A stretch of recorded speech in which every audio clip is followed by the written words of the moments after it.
I want to know what is your opinion about Kyoto Protocol and about the U.S. position, and to not sign, and what would be a good political solution for this?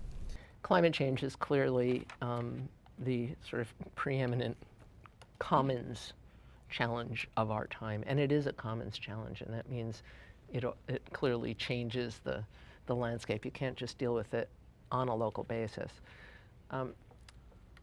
I think, so you asked about the Kyoto Protocol in particular. That's sort of past. I don't know that it's really I do know that it hasn't really achieved what was set out to achieve. I'm not speaking, well, let me speak first on behalf of the company, and then let me tell you my opinion. Okay, so on behalf of the company, we do believe that it's important to price carbon. It is an externality. It does obviously affect society in a very broad way, and not just future generations. It's now affecting current generations. What's tricky about it, of course, is that anything we do now doesn't really have an impact for quite some time.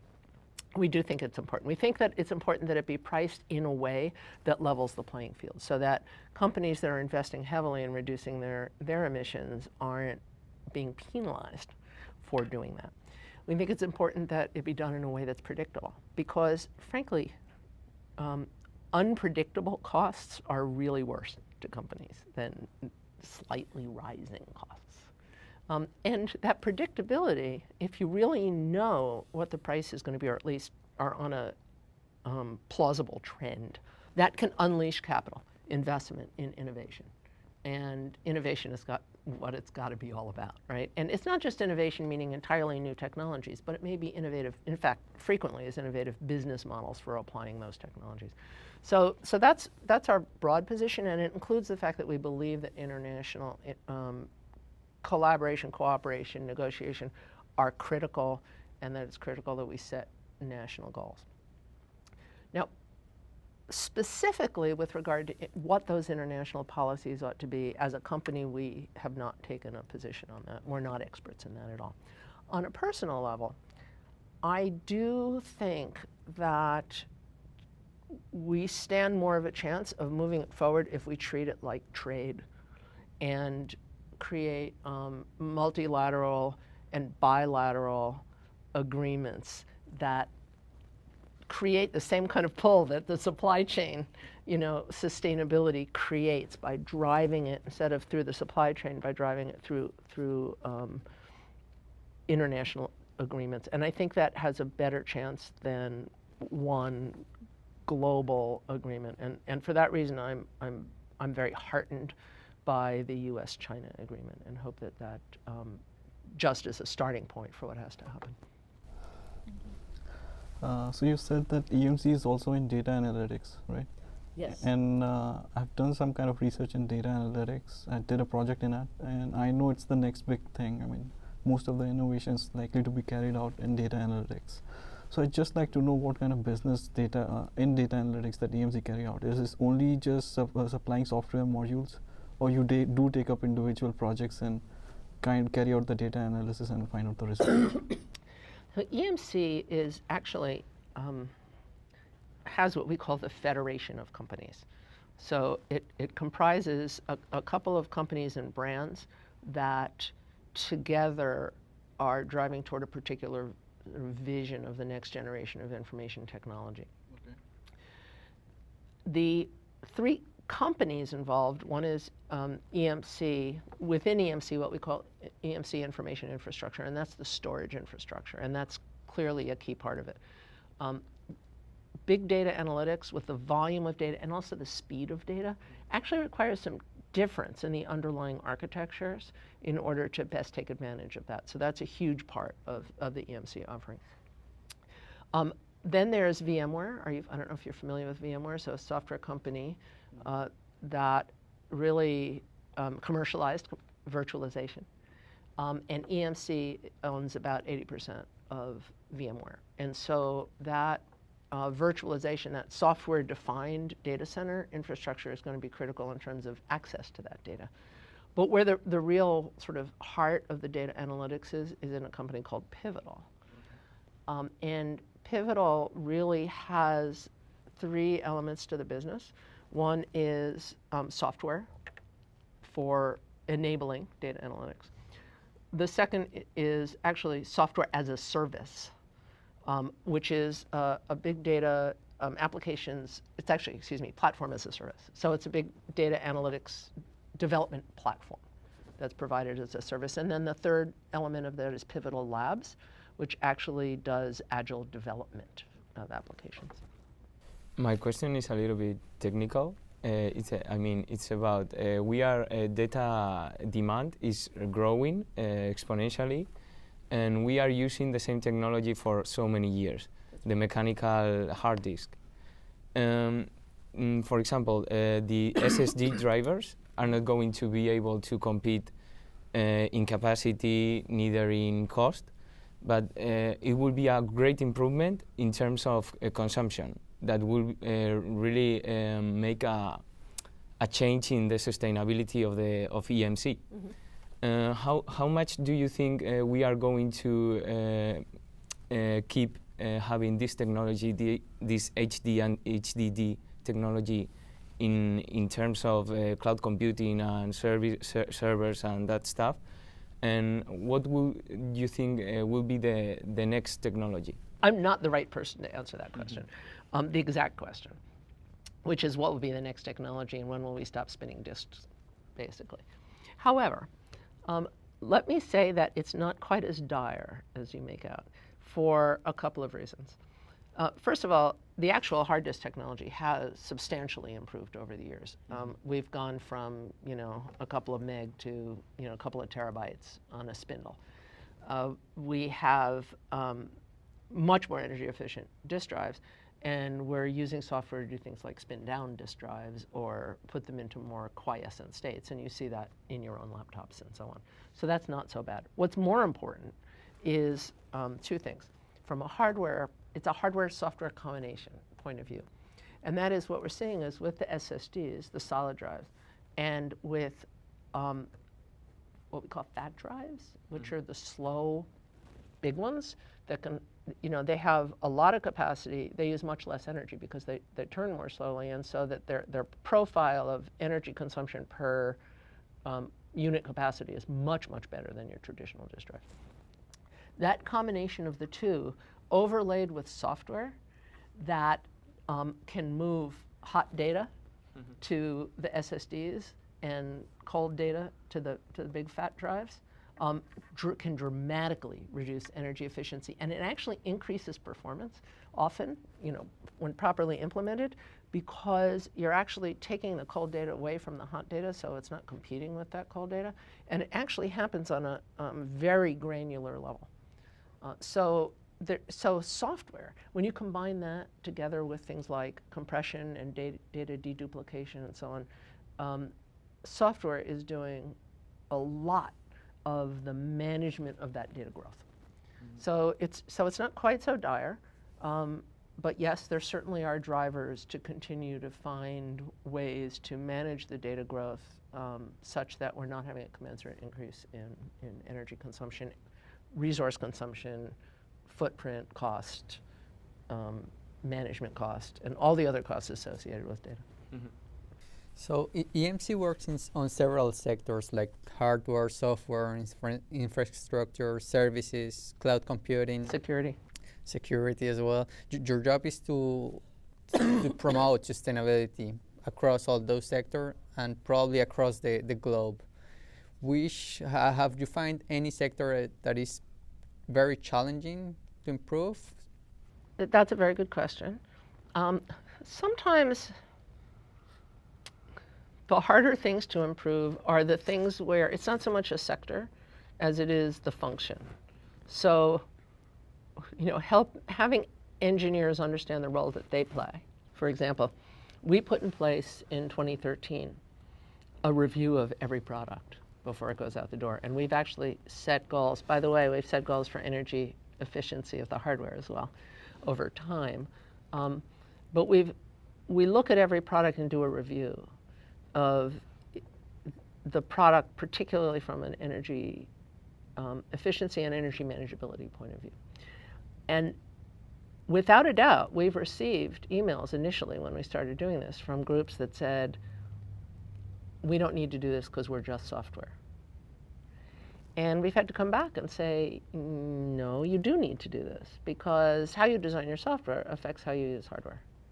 And that affects the energy consumption and the material that you use. If our hardware is 40% more efficient than our competitors, and if the software is very inefficient and requires twice as much hardware, then the system is less energy efficient. So it, you know, where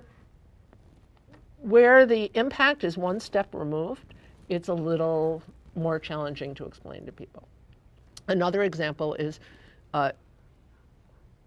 human rights is an important issue in information technology. And when we think about human rights, and we didn't get a chance to speak about this earlier, we think a lot about the supply chain, and we should think a lot about the supply chain. There are many, many human rights issues in this deep a supply chain. But we're also looking at downstream. You know, in what ways do we affect the rights of citizens through the ways in which our products are used? And helping, you know, engineers understand how the decisions they make in designing a product affect the potential for protecting people's freedom of expression, for example, is a little bit more challenging because it's more indirect. But once people within that function, you know, get it, usually then that takes off. Truthfully, hardware is the easiest, you know, to explain the impacts because they're physical. But really the impacts of every aspect of the business. Actually, you answered to my second question. I was about to ask, like, how would you promote sustainability in a software setting? But you got to see the system as a whole. That's okay. You know, I got asked the question about my career, and I often answer it at the end of the day by, it's all about systems. I started in hardware, which wasn't interesting until we added an operating system. And then I got into networks, you know, and then I thought, well, you know, even the technology wasn't that interesting until I understood how it was being used in the business. And if you're always sort of interested in the systemic context in which your job resides, you kind of end up in sustainability. The technology industry has a high rate of obsolescence, and the recycling is not so common in all the areas. So, and we have a great pressure about the shareholders. How AMC balance the growth pressure and increased sales with the environmental friendly and social actions and practices? Balancing growth and sustainability may be sort of the core socioeconomic issue that we have to grapple with that I don't think has been solved on a broad economic level yet. I mean, I know it hasn't been. And we need to do work there. Within a company, it's a little bit easier in that, for one thing, where to start? Our CEO likes to talk about the challenge of and, or the power of and. He says we do it every day. We say we need to reduce the cost of our products and we need to improve quality. And you know, in the days of yore, people would say that's not possible because improving quality increases cost, but that's not true. And we found ways to do that. And so the same thing is true in terms of sustainability and growth. We need to serve our investors from a financial perspective, and we need to reduce our impacts. Now, many of those reductions actually save money, because waste, you know, producing waste costs money. It uses time, it uses materials. So, so those things save money. We talked earlier about driving growth through innovation, which comes from attracting a diverse pool of people. It comes from engaging your employees. They feel a sense of purpose. So there are a lot of ways in which sustainability does help drive that growth. There are still some challenges. And one of the ways to deal with those challenges is to set goals. So we've set public goals around a couple of things, a number of things. Our supply chain, STEM education, but in particular around energy efficiency of our products and around greenhouse gas emissions reductions. Setting that public goal sort of galvanizes people around those goals. And we set them not based on our expected growth. We set our goals based on the science, so context set. So not what do we think we can do or what do we want to do, but what do we have to do. At least at EMC, I can't speak for other companies, we have a very strong culture of execution. You know, if we've said we're going to do something, we are going to find a way to do that. And that drives innovation. You know, Michael Eisner, who used to be CEO of Disney, I heard him speak once and he said that, you know, we talk about thinking outside of the box. He said, real innovation comes from being stuck inside a box, when you feel like you're over-constrained. And how do I rethink those constraints, right? And so that I can find another path out. And I think that that challenge is helping us to do that. You've talked about that the number one challenge that IT industry faces right now is the talent. So I'd just like to know your thoughts about retaining talent, identifying talent, and in general, your ideas about leadership. You want to find people that have not only the obvious skills that you're hiring for, but really have sort of the ability, they have agility, they have teamwork, they are creative, they are engaged. Have you read anything by Daniel Pink? No. So Daniel Pink writes about what's important to the workforce. And I've been very inspired by him. And he says that in today's workforce really wants three things. They want autonomy. That means, you know, work when and where I want to work and the way in which I want to work and with the team that I want to work. So I think he says time, technique, multiple T's. Anyway, autonomy. Mastery, a sense that I am contributing, that I've got something to offer, that I've mastered. I don't think you want to feel like I know everything there is to know, but you want to feel like I know something that I'm bringing to the table. And then sense of purpose. There's a reason why I'm doing that. He also, so that's all laid out in a book he wrote called Drive. There's also another book he wrote about the importance of right brain skills in the new world. We've tended to be very linear. I alluded to this before, the kinds of things that you put on a resume. Yet those aren't really the indicators of success. And by success, I mean both for the individual and for the company, so that it's productive for both of them. There's no question that when you've met those things, that retention goes way up. And your thoughts on leadership? My thoughts on leadership. Leadership, there are many different styles of leadership. I actually just took an instrument that assesses your style of leadership. So I think there are many styles. I don't think leadership is given to you by the people above you. It's absolutely something that is recognized by your peers and the people who work with and for you. I believe that the best path to leadership is making people around you successful, helping them to be successful. And again, I go back to defining the success. So they have to feel successful on a personal level, and they have to feel successful on a professional level.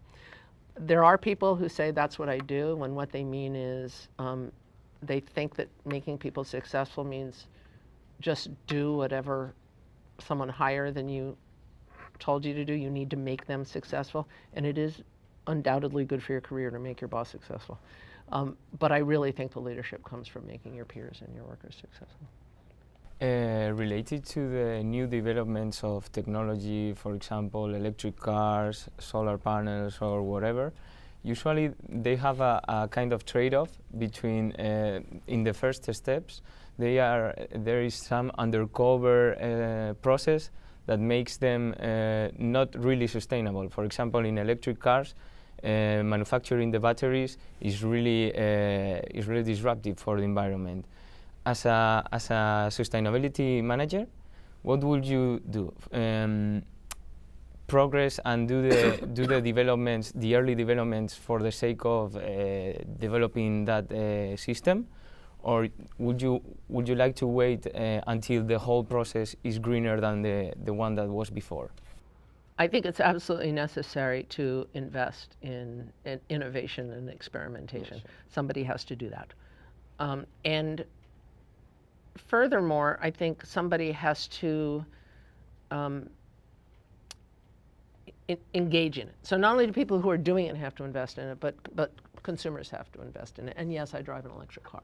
And yes, I know that it's not fully sustainable. Frankly, I don't think anything is fully sustainable. I do think it's very important that we do it with open eyes and an open understanding of what those impacts are, a recognition of them, and continue to work towards adjusting them. Now, if you're further down the chain, it's interesting. We talked about this earlier. It's a little bit harder to do. So if you take solar panels, for example, the learning curve for solar panels has been very steep. And really long. But from a financial perspective, it's been very short. Mm-hmm. Actually, the prices have come down substantially. Mm-hmm. The efficiency is going up. It would be nice if it went up faster, and somebody has to invest in doing that. But as a consumer downstream, we struggle with that. You know, years ago, if we had bought solar for some of our facilities, we'd still be paying it off when things we buy now would already have been paid off. Mm-hmm. All right, so you know, you have a 9-year payoff period bought 2 years ago, and if you buy it now, you have a 5-year payoff period. Which should you have done?